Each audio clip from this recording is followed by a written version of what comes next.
through every single day. Of course you want to be a champion. Of course you want to be working towards winning titles. Be happy, but never satisfied.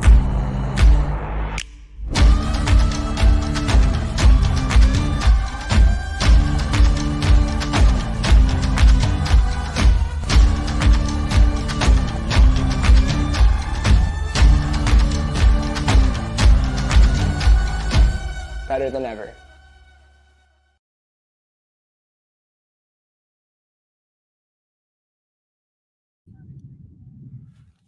CUUC 2023. We are live from Brampton, Ontario for this Canadian Ultimate University Championship. My name is Etienne Fournier. I will have the great privilege of hosting this live webcast.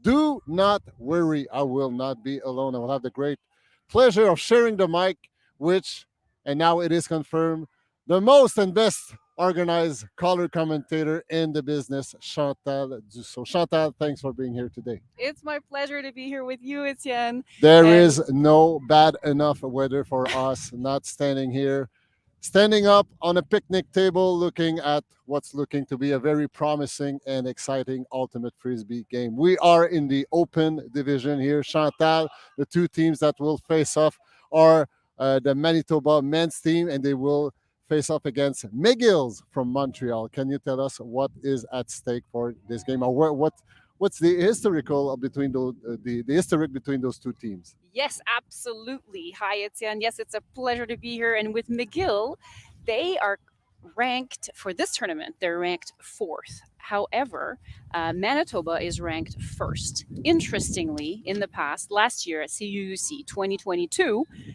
McGill actually beat Manitoba in the pool play. So anything is possible during this game. And what's at stake here today is just the re-ranking of the pool play, because tomorrow will be the finals. Tomorrow, everyone gets a chance to beat the #1 university in Canada at Ultimate Frisbee. And today it's the re-ranking for the top 8 spots in Division 1. So as of yesterday, there were 2 spots remaining in the open division. They were taken by Université de Montréal and Université de Sherbrooke. So all 8 teams in the Division 1 today are playing for a re-ranking for tomorrow, quarters, semis, and grand final in the open division. But just before, Chantal, go ahead. I was going to say, yes, you're mentioning Division 1, but let's not forget that there are many teams playing here today. There are more than 60 teams total in Brampton right now on 24 fields going live. And so there's Division 1, Division 2, and Division 3. And we welcome and salute all teams. Which makes CUUC the biggest ultimate event in the country year over year. But before going any further, Ultimate Canada acknowledge that the 2023 Canadian University Ultimate Championships are taking place in the traditional territory of the Anishinabek, Huron-Wendat, Haudenosaunee, and Ojibwe Chippewa peoples, the land that is home to the Métis, and most recently the territory of the Mississaugas and the Credit First Nation, who are direct descendants of the Mississaugas of the Credit. We also acknowledge that Brampton resides within Treaty 19 from 1818. So thanks everybody for being with us, wherever you are in Manitoba, Montreal, on the West Coast, on the East Coast. It's a privilege to share this game, which is extremely promising, as Chantal mentioned. Anything is possible. You'll see on the left-hand side, wearing the dark jerseys, Manitoba squad. On the right-hand side from Montreal, the McGill squad. Have a good game, everybody. Yep, McGill in white. And the weather today is 13 degrees Celsius with the winds at 20 kilometers per hour and gusts at least 30 kilometers an hour. So we will see that will have an impact on the game today. McGill on the receiving end of the opening pull. Miscued on the second pass. First break opportunity, number 17, throwing it long, floating, and converted by Manitoba to kick off this game. Confirmed by the observers. First point, third pass, break point by the Manitoba squad, which takes a short 1-point lead to kick things off. Yes, that was an interesting point with a long put out to number 28, Straub, who is actually a new player this year, but a solid receiver, so someone to watch in the end zone for the Manitoba team. So as Chantal mentioned, 60 teams, yes, 60 teams are taking part in this event in three different division.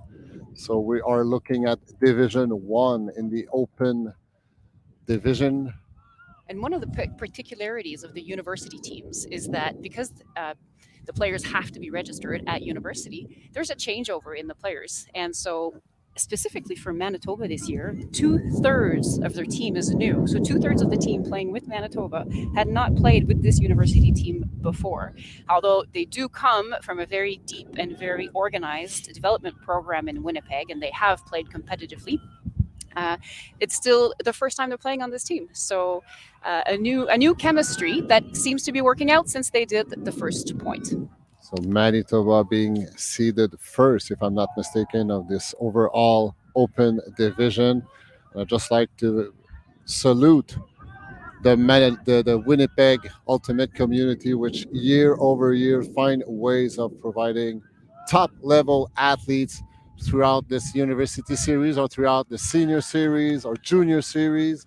They're just amazing the amount of talent that comes out of Manitoba year over year, both in the open and women's division. So, congrats to all the Manitoba Ultimate community for such great work and commitment to the sport. While we're seeing a great layout from number 54, Gervais. Manitoba threatening once again, potentially looking for their second consecutive break point to kick off this game. They are in the red zone. McGill defending the best they can, going break side, reaching out to number 31, Daya, resetting it on his left hand side to number 68, Nemechek, going left to right. Now it's number 88, Howie's, that has a pass, and now the latest pass from number 28 is confirmed by the observer, Cole Strobe, providing the dark jerseys their second consecutive break point to kick off this game. 2-0 Manitoba. Manitoba was running a classic stack, very well organized, very disciplined stack near the end zone, and they capitalized on that break throw. So they just did a swing and easily do a break swing and then a throw into the end zone because there was space there because they were so disciplined with their vertical stack. Great play. I was expecting a timeout call from McGill, kicking off the game, getting broken twice in a row, but it seems like they will go with the flow. Maybe not the start that McGill wished for, but still. Both teams have played 2 games already today, and we have Manitoba that has won 2 games so far. They won against McMaster and Montreal, whereas McGill has also played 2 games, but they've only won 1 of the 2 games today. So both teams warming up, and the one game that McGill did lose was by 1 point. So we have to say that it's very tight, very close games in this tournament, in this Division 1. McGill on the receiving end of this poll. Great start for the Manitoba University with 2 break point to kick things off. McGill looking for a response. Feeding number 98 Green right in the middle of the field, resetting, attacking the open side to number 22 Datani. Resetting now.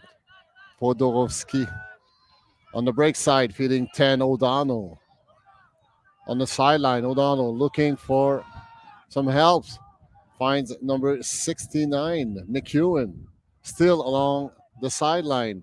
Now we have resets, a little more room to breathe on the open side. Still, Green offering himself as a target inside on the open side. Quick little dish, feeding Wu in the red zone. McGill threatening, hunting down their first point. There was some body contact, foul call. Even though the Manitoba player tried to go around The player was chasing, but there was some leg bumping. The observers were standing by. So the observers are the frisbee is being a self-officiated sport, but the observers are there to rule, to be active on the line calling, to make sure that the place stays inbound, but they are passive, so they will, upon request, they will rule out any call that are being challenged. It also seemed from where we stand, although we don't have best perspective, it also seemed that there was some foot contact there. But they're From deciding to our throw it back. perspective, From our perspective, and we do absolutely. not have the best perspective. The players always have the best perspective. McGill, in the meantime, centering the disc, going back and quickly feeding green, and it's confirmed by the observers. McGill writing on the scoreboard their first point of the game, trailing by one. It's 2-1, Manitoba. Yeah, some nice handling there by Detani and some quick handling in order to convert that catch into a backhand break side throw to green. We've been noticing that McGill can pivot quickly when they receive the throw, and they're able to make good decisions, which resulted in their first point of the game. So both teams are on the board now. Chantal, I've been following the University Series for a few years, and I'm just simply amazed year over year on the skills and the athleticism of all these athletes. Like the University Series is so short, 7, 8 weeks long. You have three tournaments into it to qualify for national. You have to train, build some kind of team chemistry, even though some players are playing together during the summer season, but still just amazing the depth and the skills and the athleticism of all these women and men playing at the Canadian Championship. I agree with you, Etienne. And I think that a lot of this has to do also with the coaching staff, which we can talk about a little bit for both teams. I mean, the coaches are so dedicated.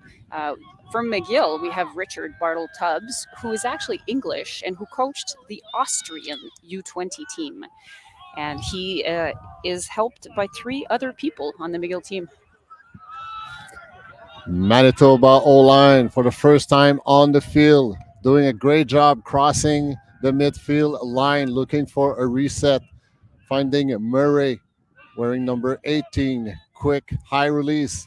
Now it's number 67, McFadden. Look forward for McFadden. He will definitely have an impact on Winnipeg's journey.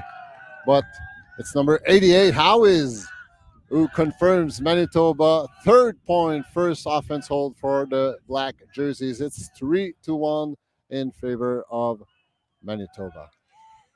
And we saw it was McFadden who made that pass, and it's probably not the last that we see of McFadden. Nick McFadden is a key player. He's one of the key captains on the Manitoba team.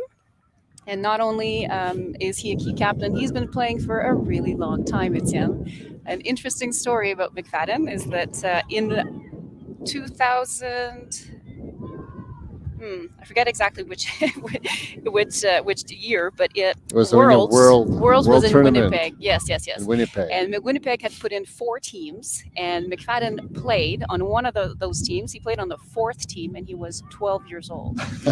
And so he's played ever since, and he is helped also with his co-captain, Jack Murray, who was also 12 years old and also on that 4th team. So again, speaking of that deep Manitoba development program.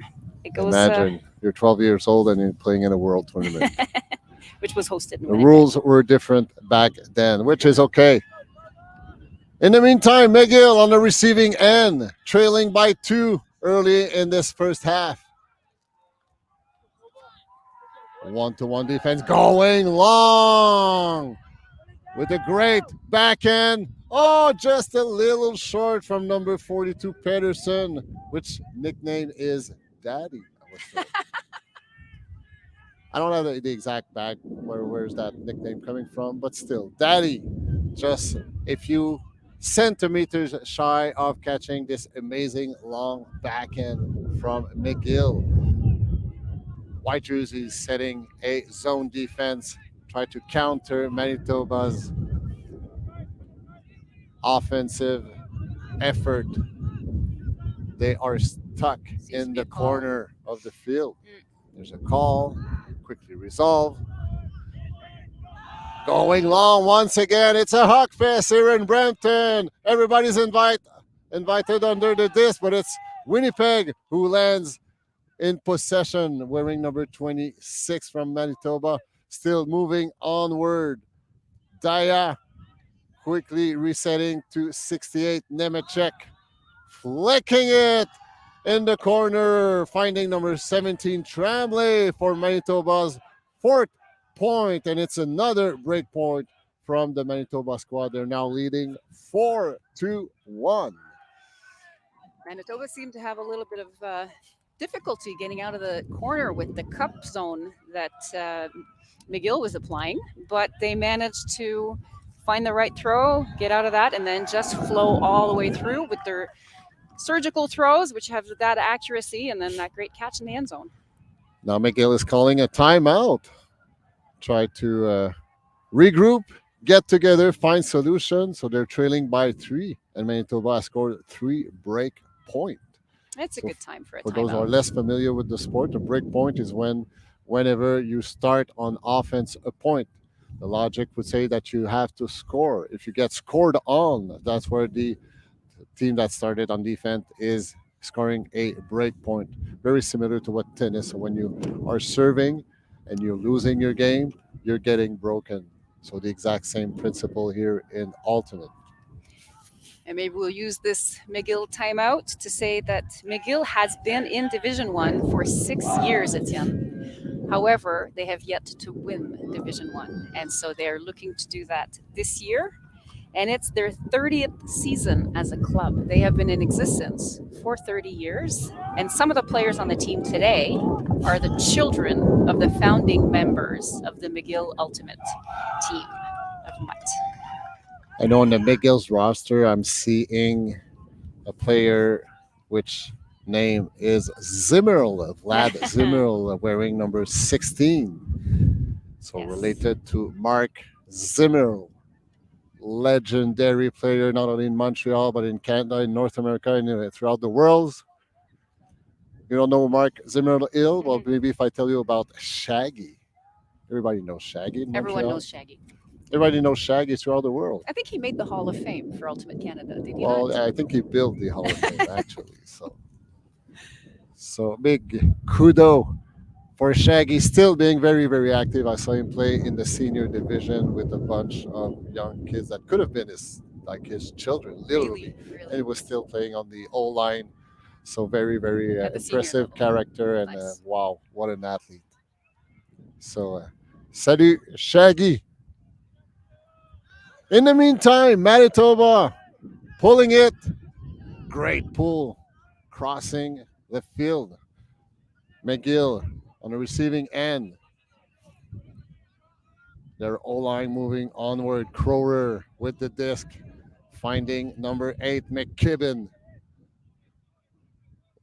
McGill O-line looking for some momentum. Verlan with the disc, no mark.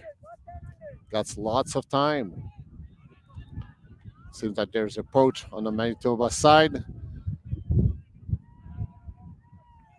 Great up the line, but it's the inside cut. 2. Now putting it to Colbury. Stuck on the sideline. Great high release to get out of the sideline. Now in the red zone. McGill with Kolinsky going back and floaty disc. And it's being caught by McGill. And is it confirmed? We'll wait for the observers. There was a call, I think, against McGill, but it was a floaty disc. Typical situation where there's some body bumping.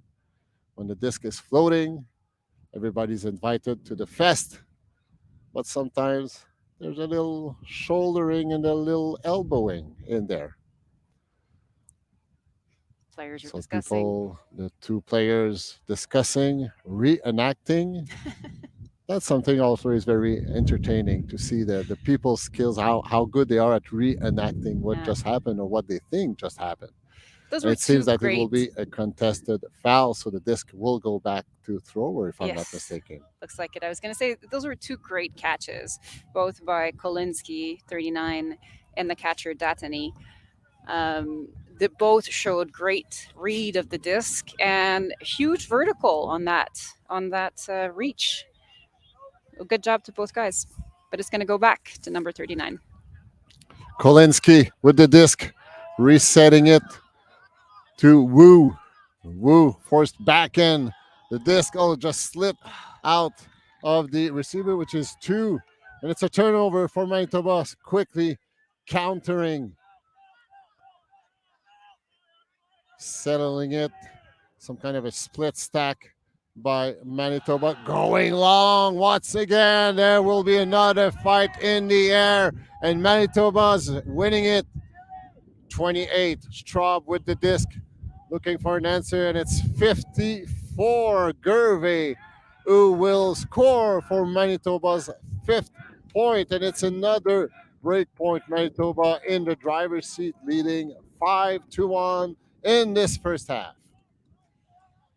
What was key on that point was clearly the receiver, number 28, Straub, who really read that disc. And again, Etienne, this is Straub's first Ultimate Frisbee tournament. So just an amazing read of the disc and an ability to make the right decision after that, because then, as we know, newer players will often be a little bit more stressed out when they catch the disc. But no, calm nerves, made the right decision, and Manitoba makes the score. I just Wikipedia the definition of talent, and it says, Yes. well, you start a sport, and your first competition is a national championship. That's what Wikipedia is saying. That's So, right. wow, There's amazing. his picture right next to it. Manitoba in the driver's seat, wearing the dark jerseys, leading 5-1. McGill only figured out to score 1 point with an offense hold, still hunting down for their first break point. But in order to score a break point, they will need to secure their offense hold. And as Manitoba pulls, I want to make a shout out that the team wanted to say a big hi to Dylan Kagan, because Dylan was part of the team but had to cancel all of his flight plans. He's on the Manitoba team because he had COVID right before coming. So big shout out to Dylan. The guys wished you were here. O'Donnell with the disc. It's a 1-1 defense played by Manitoba, stuck on the sideline. Datany with the disc, flicking it in the middle. Finding Wu. Wu looking for some option. McGill looking for some offense rhythm. Nice little dish for a reset. O'Donnell with the disc. McGill going, nice grab by McGill to save the day. 69 McEwen, and McGill secures their second point of the game, now trailing by 3. Still Manitoba leading 5-2.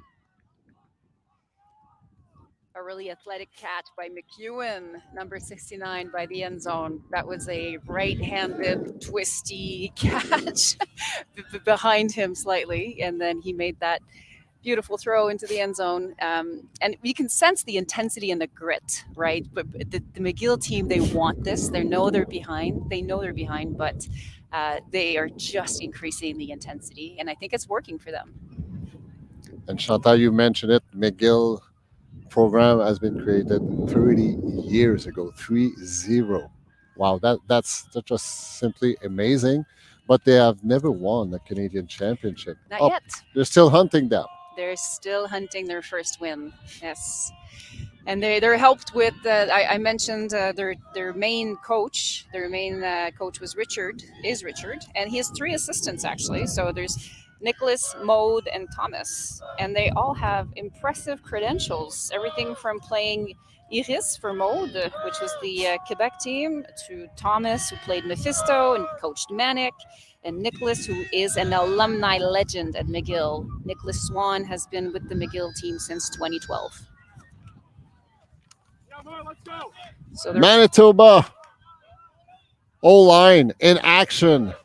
For the second time, McGill's playing a zone defense, try to create some turnovers and convert to close the 3-point gap they are suffering from. Manitoba with McFadden giving some direction to his teammates. Now it's number 14, McCallum, with the disc, finding a hole, but intercepted by McGill, quickly moving upward. End zone, 5 yards away from their potentially first break point, resetting in the middle. Great fake by number 99, Remus, creating some space. Now it's Green with the disc, looking for some option, going break side around is Mark, feeding number 86, Wonder. Green attacking up the line, but offers himself as a target on the reset side. But miscued. Great reading by the Manitoba defender. Was just slightly poaching, anticipated that pass, and just push it down for the turnover. So That great and break opportunity for McGill, but they could not take advantage of it. that and the wind is blowing towards us. It's so towards the camera, and that probably pushed the disc down a bit faster than the thrower intended it. McFadden quarterbacking this Manitoba O line, looking for answers to McGill's zone, which is pretty tight as of now. Manitoba now deep in their own end zone, looking for answers. Nice little scuba to get some breathing air, which they now have with that great back end pass, reaching out to Murray. Still, McGill's zone. Tried to suffocate Manitoba's O line. McFadden taking some nice pass and run action, which creates a lot of room. Now Manitoba midfield. Will McGill transition to one-to-one defense? They're still hanging on to their zone defense.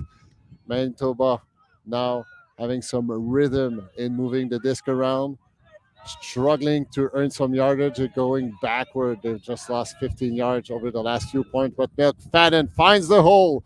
Manitoba's O-line's in action, moving forward, crossing the midfield line. Still great disc movement, great patience by the Manitoba handlers. They're entering McGill's red zone transition from zone defense to one-to-one defense. But, will that be caught? Yes, it was caught. I'm not sure it was the intended receiver, but still, observers are confirming Manitoba 6th point of the game. Manitoba's O-line hanging on after being squeezed in their own end zone. It's 6-2 for the dark jerseys. We have to give credit to the Manitoba team here, Etienne, because they were clearly adapting to that McGill zone.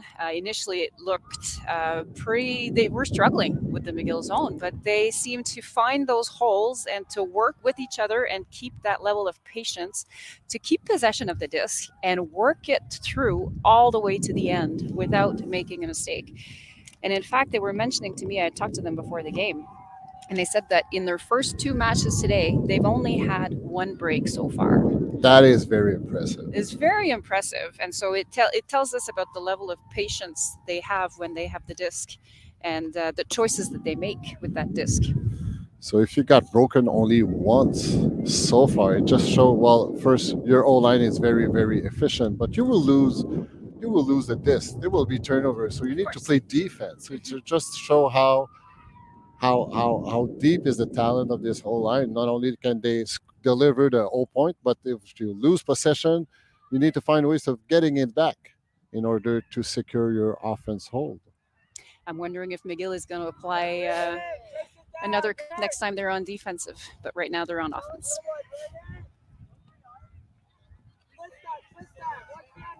McGill, O-line with Colbury. Just it was picked up by the wind. Great bid by McGill in order to save that disc, but Manitoba taking it. Nice flick, deep, and well read by number 21, which quickly dishes it to his teammate. So Sidikui. There's a call of travel. The observer has called travel at the end zone line. I think he might have caught it outside of the end zone, but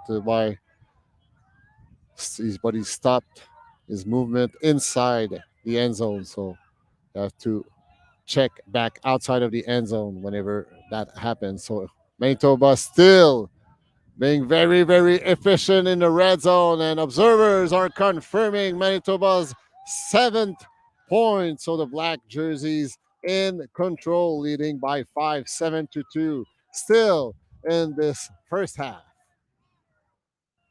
Manitoba's having a great first half, and we saw Straub there, the receiver, who managed to tiptoe and catch it right before exiting the field to secure that point inbounds. So Manitoba's just really working that disc, and they have a bit of an organic style. They use what's being given to them, and they don't try to force throws that they don't have. Just being very smart with the disc and playing very hard. Very intense level of play here on the field today. Both teams are very hyped and excited about this game.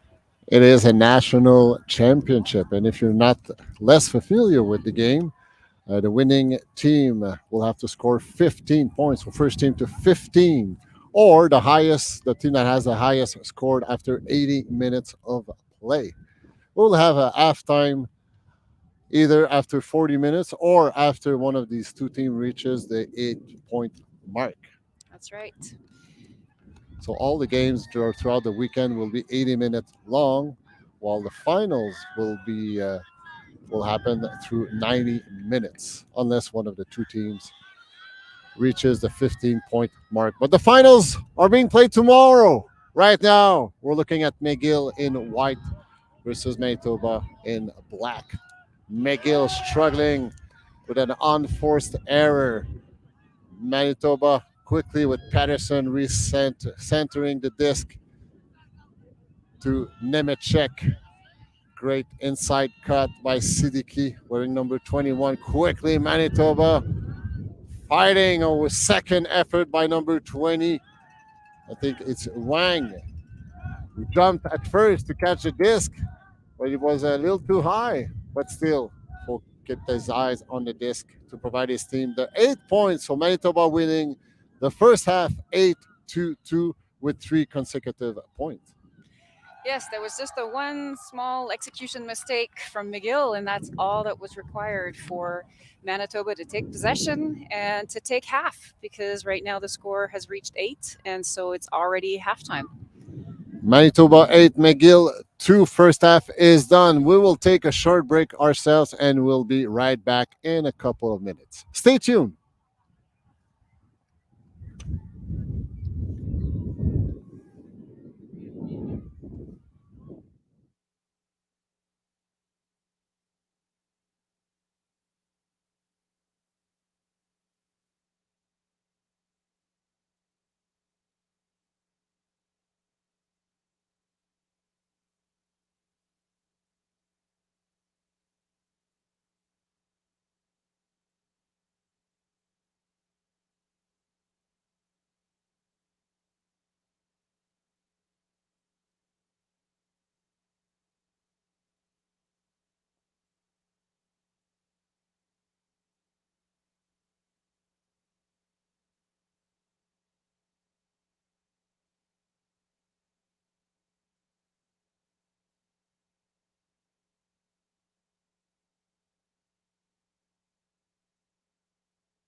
We are back for second half.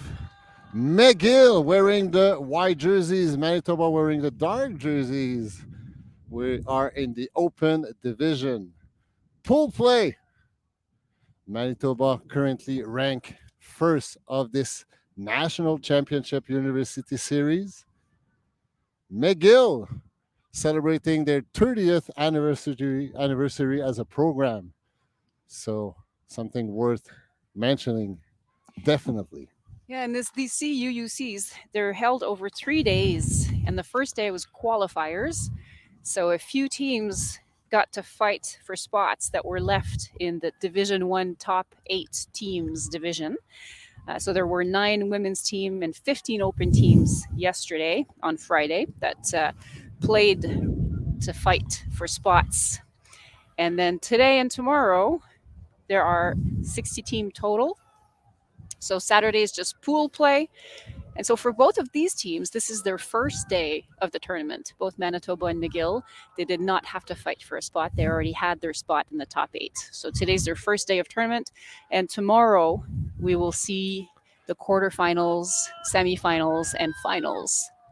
So Chantal, let's say you're part of the McGill coaching staff. You're trailing 2-8 at halftime. What are you saying to your players? What should they focus on? I think there's been 2 big things. First of all, on defense, their zone seems to be working. I would try to do some of that, challenge the handlers on the Manitoba side. They definitely have a core of good handlers, and I would try to challenge and see how deep that core is. And then on the offense, I think it's all about just making throws that and paying attention and not making any mistakes. So just high intensity. We're still looking for some weaknesses into the Manitoba squad, which nice, deep, long hammer reaching out to number 18, Murray, on the goal line, resetting to McCallum, wearing number 14. It's McFadden, the quarterback, breaking his mark, going around, and quickly, a couple of seconds later, number 18 provides Manitoba offense a hold for the Manitoba's 9th point, still in the driver's seat with a 7-point lead. And I think that was the strategy to do. They applied that zone that is challenging for Manitoba, but it. I think that Nick McFadden is just that kind of player that he can put that disc long, he can put it over the cup, over the mids, and surgically place it in the hands of his very talented receiver. So that's going to happen. Let's see what McGill comes out with now. So if we just take a small step back, was that like a 50-yard long hammer? I think it was. I think it was. Okay, we'll have to watch it back on tape. But you just witnessed a 50-yard long hammer throw right in the pocket of the receiver. Yes. So, and we should say that the end-to-end field is about 100 meters. So you're right that it's about a 50 meter hammer, and it was surgically placed in the hands of someone who could catch it. So. And it was not like a high stall, desperate throw, need to get rid of the disc. It was intentional. Okay, well, my guy is open. I'm just going to throw a 50-yard long hammer right in his hands and just run. And it's not like there's no wind. There is a good bit of wind that's heading inside the camera, but that did not seem to impact the trajectory of that hammer. I will get over this shot. I just need a little more time to digest what I just witnessed. So don't worry, I'll get over it. In the meantime, McGill, O-line in movement. They are midfield. They seem to have some great rhythm. Resets to Kolinski. Kolinski now feeding Wu. Being forced to flick. Seems like the wind has died down. It's pretty calm here in Brampton, Ontario. Nice little lefty backhand to reach out to Kolinski. Kolinski, another nice little thrifty dish to 37 Colbury. And McGill finding number 42, Daddy Peterson providing the McGill squad their third point of the game, still trailing by 6. Manitoba in the driver's seats, leading 9-3. I was going to say, I love that intensity. You could see Kalinske. You could just tell the guys were very focused and very concentrated on that. You could tell they were eating the disc. As soon as it came close to them, there was no one getting close to that disc. You could sense the intensity and the concentration, and it paid off. I love that. You could really see. I noticed it especially on Kalinske when he was handling there and giving options for the dump and being very intent with the way that he was catching and providing that safe option and being very aggressive with the getting the disc, getting it, attacking the disc. Loved it. Manitoba O-line haven't had much opportunity to play so far, but they were very, very efficient in delivering what they had to deliver. And in case you wonder, Chantal, I'm almost recovering from the hammer. I'm almost there. Just give me a few more minutes, and I should be okay. One interesting thing about the Manitoba offense is that because they don't have coaches, they only have captains. They don't have any external coaches or anything like that on the Manitoba team. They play very intuitively, very organically. So I'm looking forward to seeing what they're going to put together as a play now that they are on offense. So not only is 2/3 of their rosters are rookies or news, but they don't have coach, and still they are very, very efficient on the field. So zone defense by McGill. Manitoba just hammers it over. Just heard fire, Junk. so they're going to person match. Junkman stuck on the sideline, resetting it to McFadden. McFadden pass and running. Murray with the disc. McFadden circles around, making himself a target. Backends it to number 5. Junkman, and it's confirmed by the observers. Manitoba getting in the double-digit scoreboard zone, scoring their 10th point of the game in the driver's seat with a 7-point lead.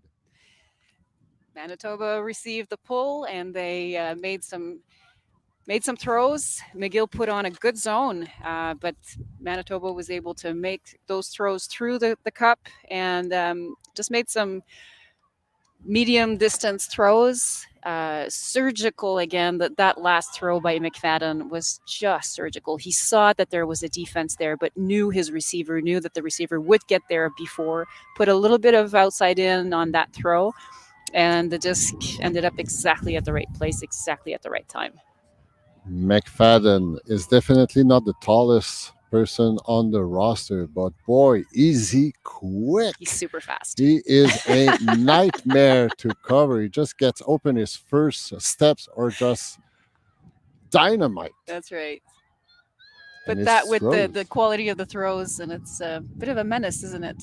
Well, he's a nightmare for a defensive line, and McGill is still hunting down for a solution to at least damage control what McFadden is delivering on the field.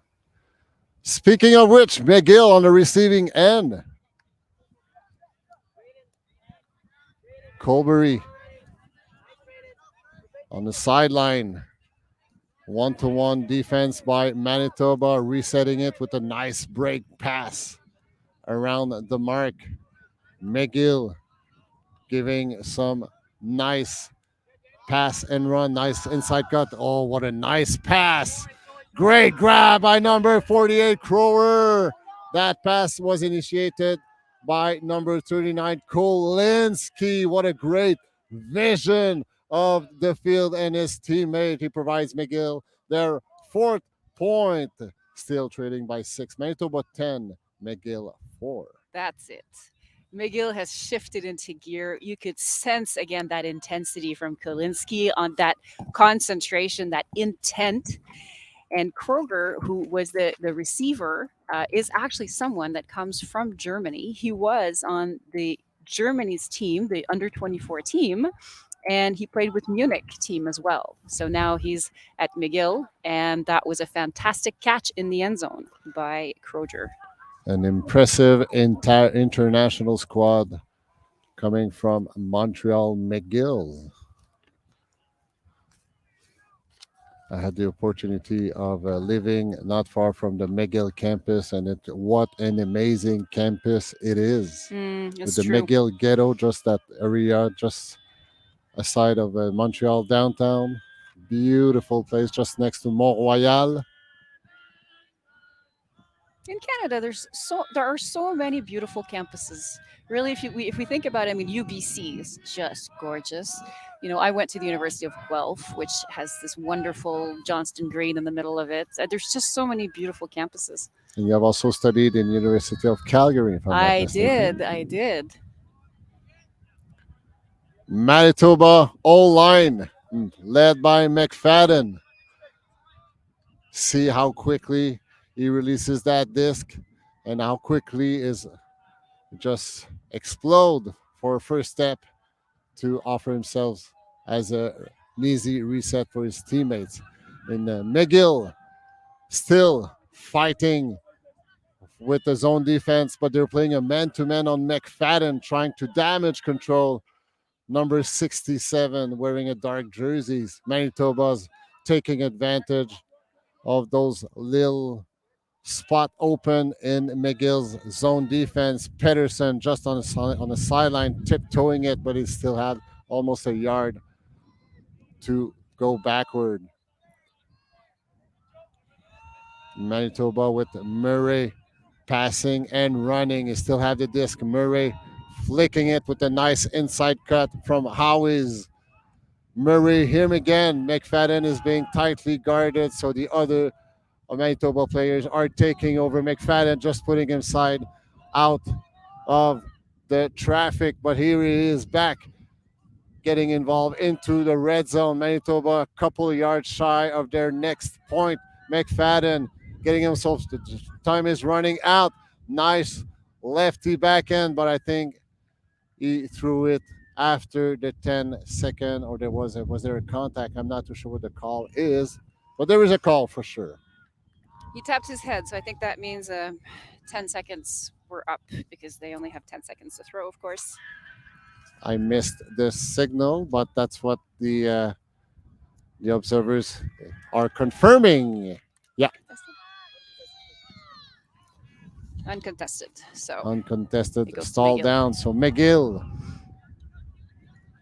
very interesting adaptation from McGill, just playing a tight man-to-man on McFadden, tried to slow him down, but still he was free just for a couple of seconds, and still see he already has the disc. Murray to pull it quickly to number 9, one of the three Pedersen, Isaac Pedersen.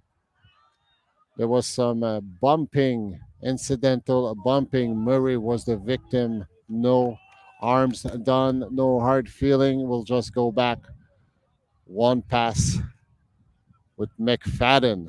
He's being covered by Wu, which has a very, very difficult challenge of trying to contain McFadden. McFadden has a really good impulse when he pushes off. As much when he's doing a fake, you know, his fakes are so convincing as when he pushes off to actually run. See, McFadden's not even trying to get open. He knows that he leaves all the room to his teammates, which they have been doing a very good job so far. Absolutely. But it's fun to see how McGill tried to adapt and contain, which is Manitoba's most dominant player. And see, number 25 trying to go around, but it lands out of bounds. So McGill approach and shutting down McFadden's, creating turnover, which is what McGill is looking for. Wu resetting it to Datani, quickly finding Rivas. And now it's 69 McEwen. McGill moving on with O'Donnell just on the edge of the red zone. O'Donnell, him again, pivoting, wanted to attack the break side. Oh, there was some bumping green. And McFadden was a little well anticipated that pass from our perspective, I believe Green had a better position than McFadden. But still, That's our perspective. So now they're discussing whether or not they're going to maintain the call that there was a foul or throw it back. and I guess the guideline is you cannot contact the opposite player in order to make it. You're supposed to make that clean unless you touch the disc, and then after you touch your opponent. That's a guideline, but the observers are very well positioned in order to rule out, and it seems that it will be a McGill possession. So uncontested foul. Well, it was contested, but the observers ruled that it should not be contested. It was indeed a foul. Nice little backhand pass from Green, finding Datani, and the McGill squad just runs on the field to celebrate their 5th point of the game, which is their first break point, Chantal. Fantastic. So, I mean, we've been McGill. seeing some of these players just come back on and on, point after point, and some of them have been sort of silent contributors. But for example, number 10, O'Donnell, he's been doing defense incredibly well the previous point and now was on this point and doing a lot for the offense.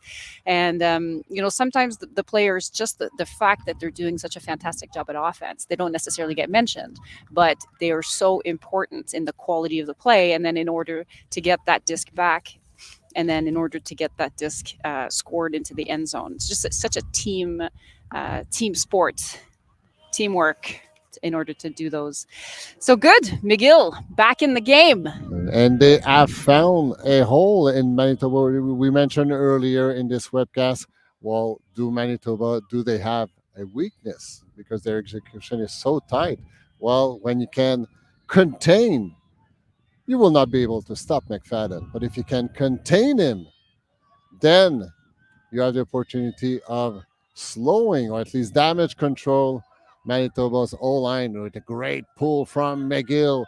They are running for their lives on defense in order to set a quick zone defense. And yes, they will play a man to man on McFadden. It's O'Donnell who will have the very difficult duties of shutting McFadden down, and McFadden just stays away, leaving all the room for his teammate to do the work. 6-on-6 against McGill zone defense. Manitoba in their own end zone, losing some yardage, looking for holes in McGill zone defense. Not much room to breathe. They are going backward. That's what McGill wants, try to suffocate Manitoba's O line. They're still losing some yardage, moving the disc around, not much yardage gain. Here's a small hole, getting a little more space to breathe. There's a floaty disc, and it's being, hard to say. Number 18 from Manitoba, Murray, claims that he caught it first. Number 69 from McGill, McEwen, says the exact same thing. And from our perspective, honestly, I have no idea. It was very, very, very tight. But that play was brilliant by McGill, that defensive play. Brilliant in terms of them applying that cup and applying a person-to-person defense on McFadden. That was the thing to do. So it was caught at the same time. So the rule says that when it's caught at the same time, it's an offense disc. So Manitoba hangs on, earning some yardage. McFadden's thing still being silenced in the back of the stack. He does not move, just giving direction and trying to help his teammate. Now he's getting engaged, offering himself a quick reset. Disc is long, but it's not caught. It was very deep in the end zone. I think Murray wanted to keep it inside and was not able to keep a hold on it. So break opportunity for McGill, which seems to have some kind of momentum over the last 2 points. I think their strategy of applying a zone and containing McFadden is paying off. And now they're going to have a chance to execute on O. Every mistake is going to count here, so they have to be extra careful with the disc and their decisions. McGill at their own goal line, feeding McEwen. Now it's Who. So not only does he have the very tough duties of shutting down McFadden, but he also act as McGill's quarterback right now. So great disc movement. McGill being patient. They know the value of a turnover against this Manitoba squad. Long pass to number 10. McGill with O'Donnell. No call confirmed by the observers. McGill getting their mojo back, scoring a second consecutive break point. They are now trailing by 4, but still Manitoba leading 10-6. Yes, it seems that the strategy that McGill is being has been applying is paying off. And again, we just have to mention number 10 on the McGill team, which is O'Donnell, Kai O'Donnell. He was not only the person who was in charge of manning McFadden, but he was the one who went long and caught that long throw for the McGill point. Not So surprisingly. timeout call by Mhm. Manitoba. You mentioned that they got broken only once in this tournament so far, but they got broken twice over the last 3 points. Good So timeout call then for Manitoba to regroup and see what it is they can do in some of those situations. Maybe they're discussing how to work through the McGill zone. Maybe they're discussing how to break free from that man person who's on McFadden and what to do about that. if we do a little time check, we have started this game at 1:15. It is now almost 2:10. So we're 55 minutes into this 80-minute long game. So still over 25 minutes remaining in this second half, unless one of these two teams reaches the 15-point mark. So a lot of things can happen over 25 minutes, We have especially in a seen national championship. we have absolutely seen this happen in the past, Etienne, and so it is still anybody's game. And we know that, as we were saying before, McGill has the coaching staff to observe what's going on and to create different dynamics on the field and to adapt to what's happening with Manitoba. So they've been watching. They're looking at how Manitoba is in the lead right now, but I'm sure they're talking to their team and putting in new strategies and new ways of attacking that. And that's where it can get a little challenging for a team like Manitoba, which have been very successful so far throughout this tournament.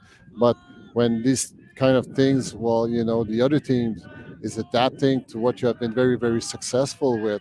So you're being challenged, being out of your comfort zone. And that's where the coaching staff can be very, very valuable, which you mentioned, Chantal, that Manitoba do not have any coach this weekend. They have captains, but That's don't right. have any coach. No. And that's something that Ultimate Canada wants to change in the future. They want all the teams to come to national championship with a dedicated coach. So McFadden back into business. Let's see how Manitoba respond to this 2 break point they just suffered from. They're still Looks like leading by 4. they put 4 handlers, it seems, which is an interesting. McFadden moving away. McGill hangs on to their zone defense. We have McCallum acting as a handler. We also have number 5, Jonkman. Also number 9, Pedersen. One of the 3 Pedersen on Manitoba's rosters. You have Sam, Riley, and Isaac. Not much yardage earned. You see McFadden deep, as Chantal just pointed me out. And Deep. McFadden is really being trailed by Podorowski. Podorowski He is is just not closer leaving his than his shadow. Really, always being at arm's length, and less than just arm's length. smelling his opponent. McFadden providing some advice to his teammates, which are struggling to move upward. McGill zone defense really suffocating Manitoba's O-line right now. They are outside of their comfort zone, still finding a small hole, earning some yardage. Okay, maybe here's some momentum here, but still being very patient. McGill hanging on to their wall defense, their zone defense, forcing Manitoba to do an important amount of passes. And statistically speaking, every 10 passes, there will be a turnover here. What's happening for McGill, creating another turnover, forcing Manitoba to defend themselves. McGill hunting down for their third consecutive break point. Number 20 will take charge of the disc. Woo passing it to O'Donnell. Donald pivoting, dishing it to Woo. 1 yard, a quick dish, and point is confirmed by the observers. It's all about McGill over the last 10 minutes. They are still trailing by 3, but momentum is towards the white jerseys. Really good field awareness there by the McGill team, who were able to create that turnover during the zone that they were applying. So I believe it was Datani who was aware of the passes that happened and was able to intercept one and really bid for that. Major bid, major turnover closer to the McGill end zone. And then after that, just some really tight throws to finally score in the end zone. So as you said, Etienne, it's the momentum has changed, and McGill is showing that they can adapt and have adapted to Manitoba. But Manitoba is going to be on the offense here, and Manitoba has many strategies up their sleeves. They know many plays, and 2/3 of their team may be new, but they come from other competitive teams from that very deep Winnipeg program. So I am certain that they will be able to adapt and play organically and match. But their lead is shrinking. Individually, they have a lot of experience as a team. They are a new team, and they are into unknown territories as of now. That's right. As we mentioned, they got broken only once before this game, and now they have been suffering 3 consecutive break. So 3 times more than throughout all this tournament so far. And McGill is just copy pasting what they have been their successful recipe so far. There was a There's a strip foul. called. Mm-hmm. Number 42 from McGill challenging Pedersen. First name is Titan, but his nickname is Daddy, as we mentioned. So still very gentleman conversation to discuss what happened. Observers were standing by, and it seems like it will be a foul call. So the stall will go back at 0. Black jerseys finding a hole in McGill's zone defense, but still McGill being able to recover. Manitoba moving the disc around. Still McFadden lying deep, being man-to-man defense by his new best buddy, I would assume, who is just shadowing him, literally. Manitoba, McCallum, nice little pass and run. One of the 3 Patterson with the disc. Sam. It was some incidental contact, no arms done. Nice handshaking, nice spirit, even though there's a lot of intensity on the field right now. A lot of intensity with this cup being applied in Manitoba, trying to find their way to weave themselves out of this very annoying cup. Manitoba moving the disc sideways, struggling to earn some yardage. Nice flick, but blocked by O'Donnell. McGill threatening with what can potentially be their 5th consecutive point, of which 4 would be break point. Manitoba having to defend. McGill, Pedersen finding Petit. Quick disc movement. Pedersen once again fakes the flick. time is running out. Going around his mark.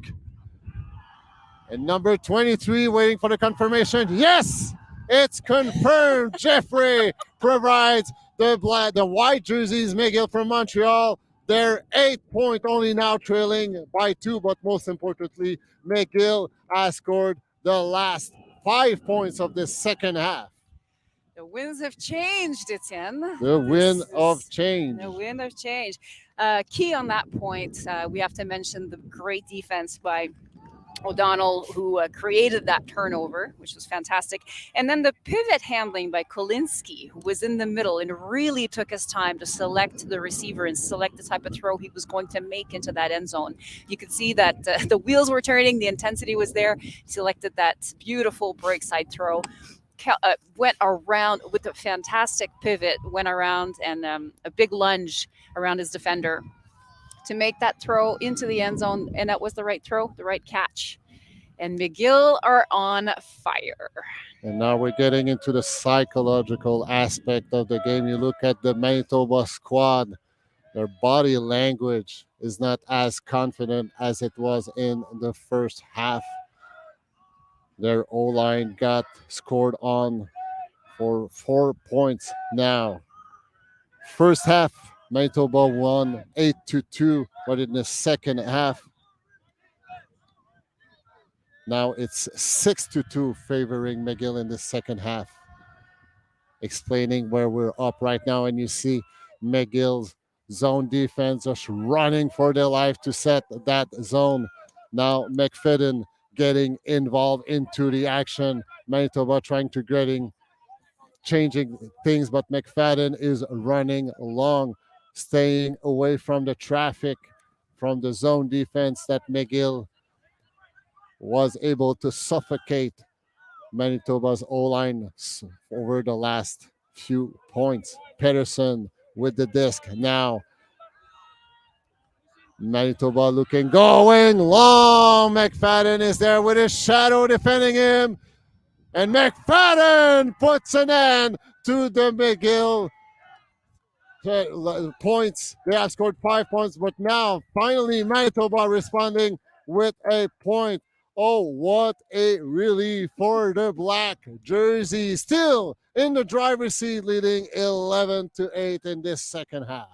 A great positional offense by McFadden in the end zone there. I don't think he was the taller of the two players, but he definitely read that disc right and timed the jump and was able to make that catch exactly at the right time, at the right vertical height. And he's proven that he's not only a handling threat, he's a deep receiving threat as well. He can do it all, even though his defensive is the person who was guarding him was literally in his pocket, in his shoes, in his hair, in his cap. He was all over him. Yes. Even though the disc was in the air, it was just like within like an inch of him, just guarding him.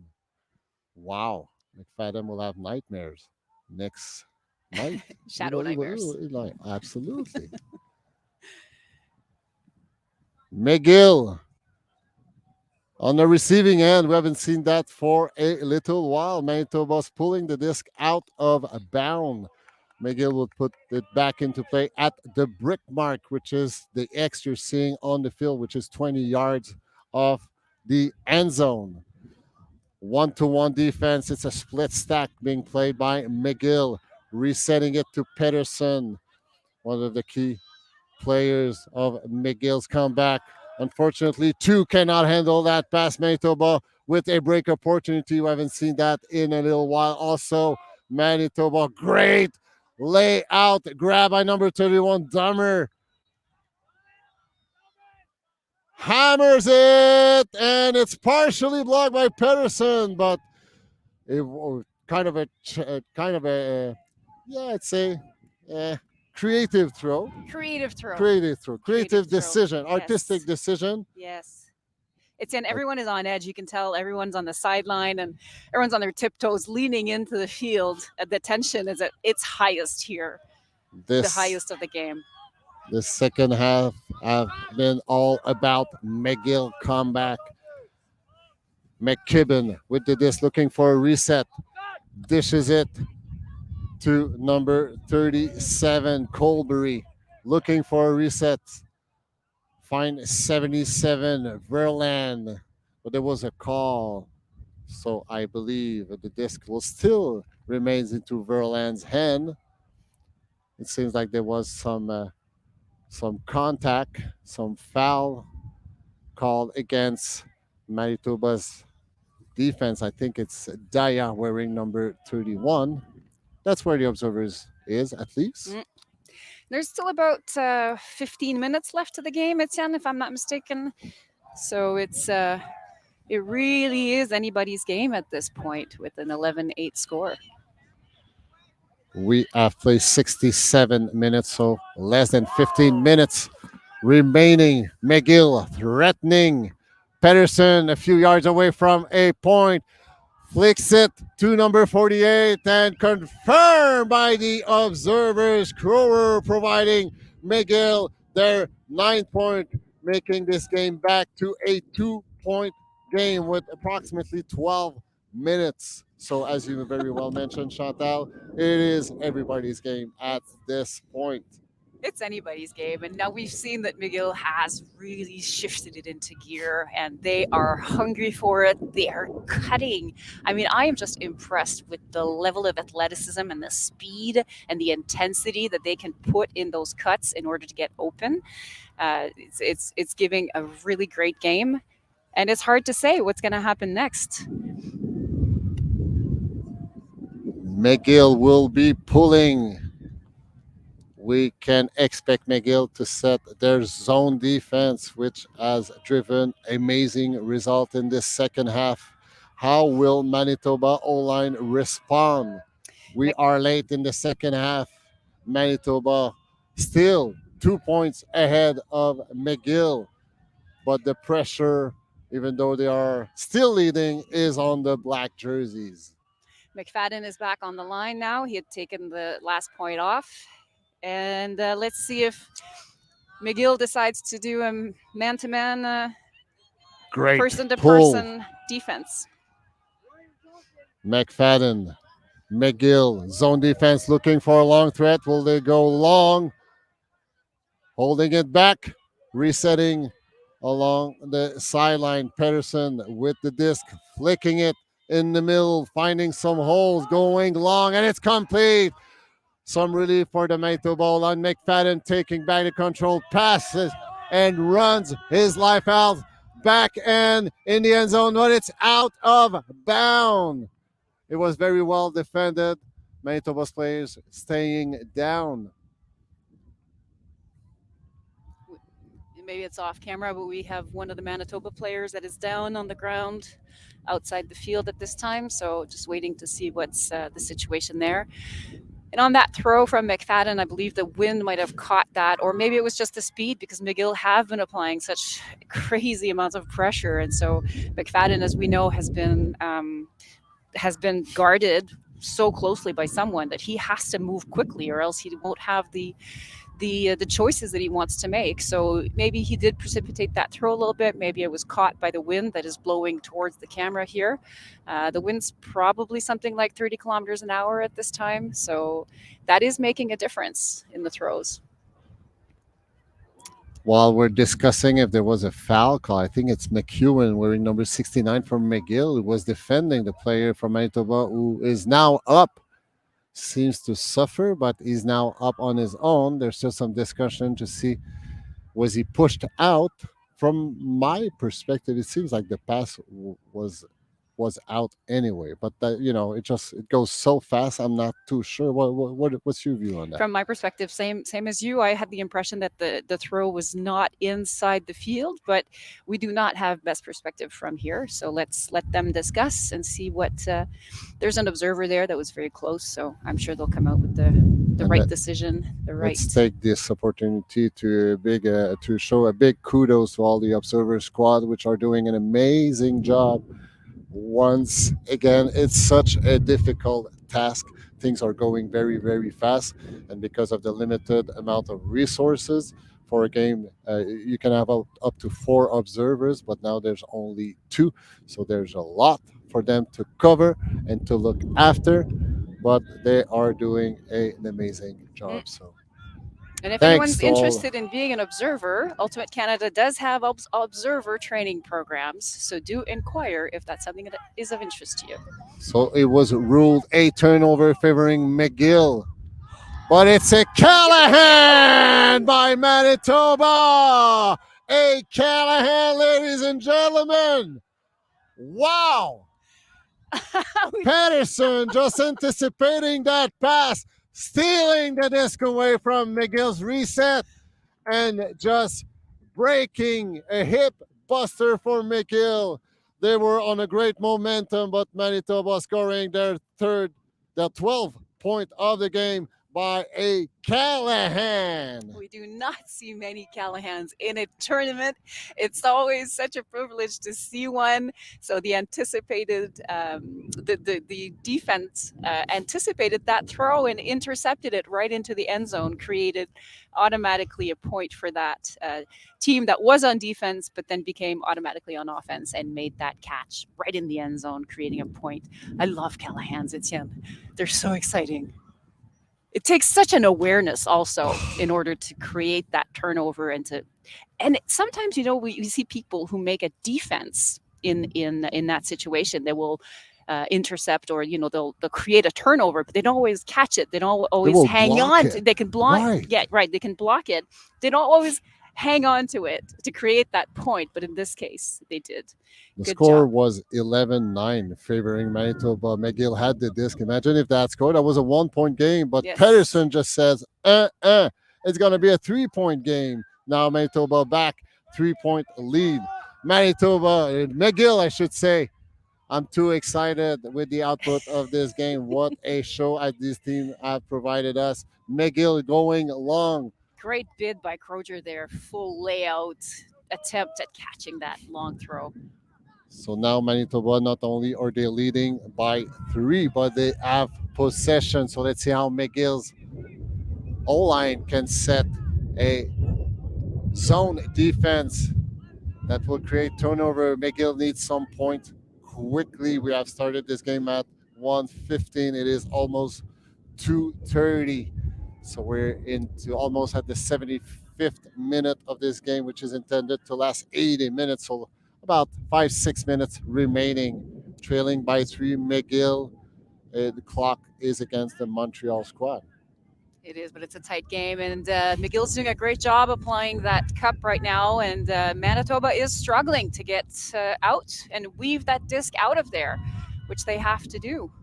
They are deep into their own end zone, but time is on their end. So they're going long just to get some breathing room, and they are completing it. Oh, but there was some bumping there, foul call. And there is one black jersey receiver, actually 2 black receivers all by themselves. Ready to catch. Oddly by themselves, I should say. Yes.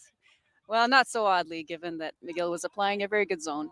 Just have to put it and confirm the catch for Manitoba's 13-point back in control of what has been a rocky second half. Manitoba 13, McGill 9. When Manitoba finally was able to get a throw out, it was not necessarily a very safe throw out from back there, the handlers that had to get out from the zone, but they put it up in the middle and they trusted their receivers. And the Manitoba team is very skilled at reading and receiving those throws. They do not drop many of the mid to long throws. They're quite impressive in that sense.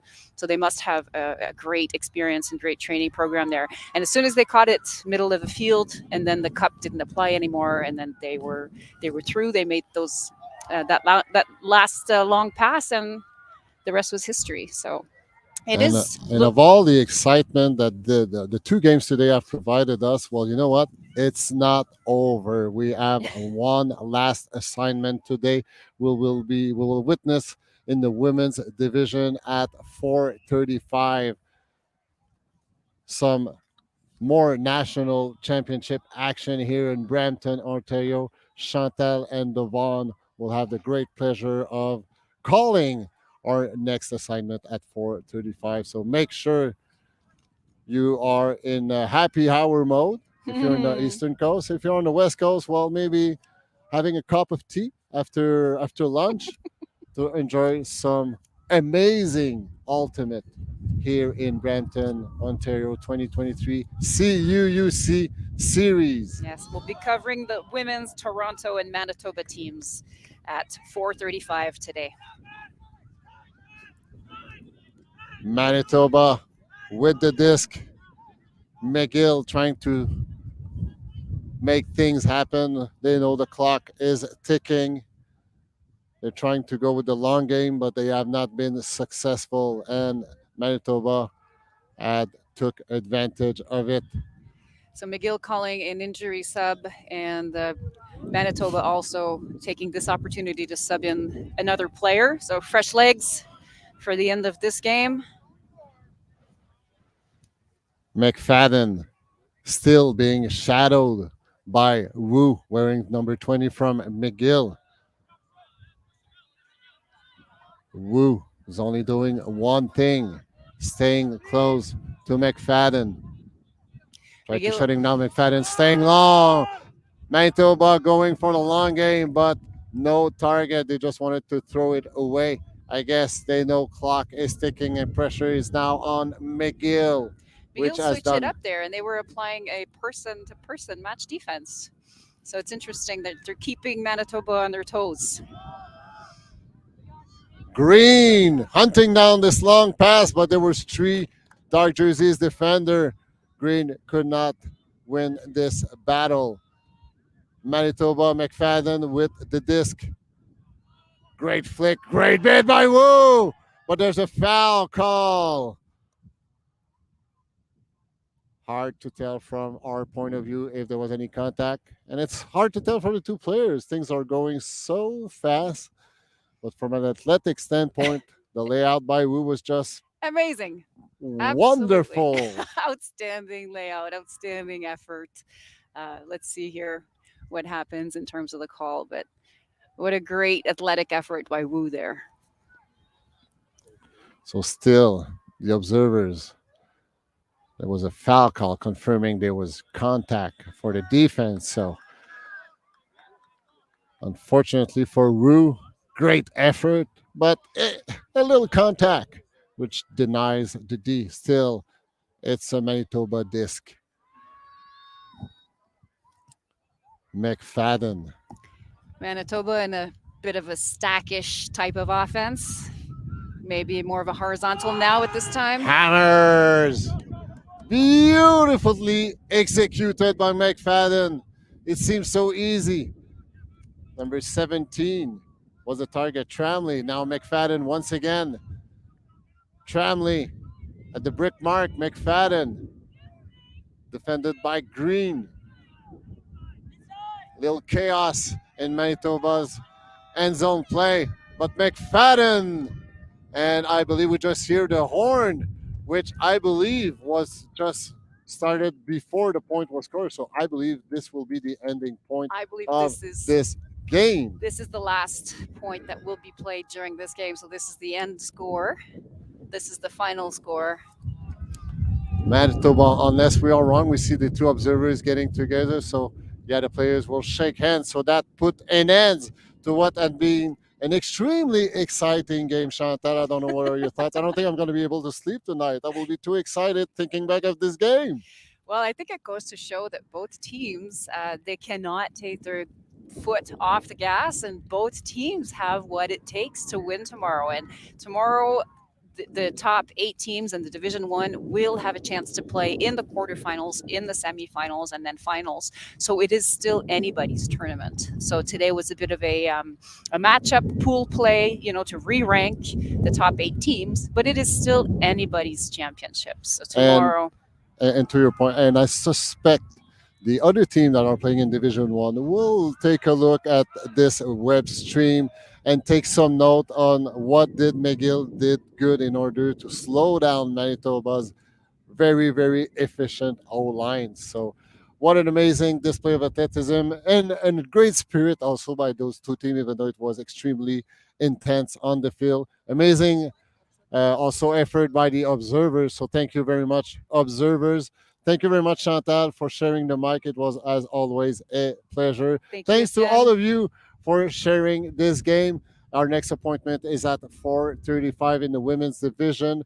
Where what other two teams already, Chantal? I've already forgotten. Yeah, I'm very Toronto, overwhelmed by the Toronto, excitement. and Manitoba. Toronto against Manitoba in the women's division at 4:35 Eastern time. Thanks for being with us. Looking forward for more Ultimate here in Brampton, Ontario. My name is Etienne, and I was with Chantal. Take care. Go outside. Throw some disc. Cheers. Cheers.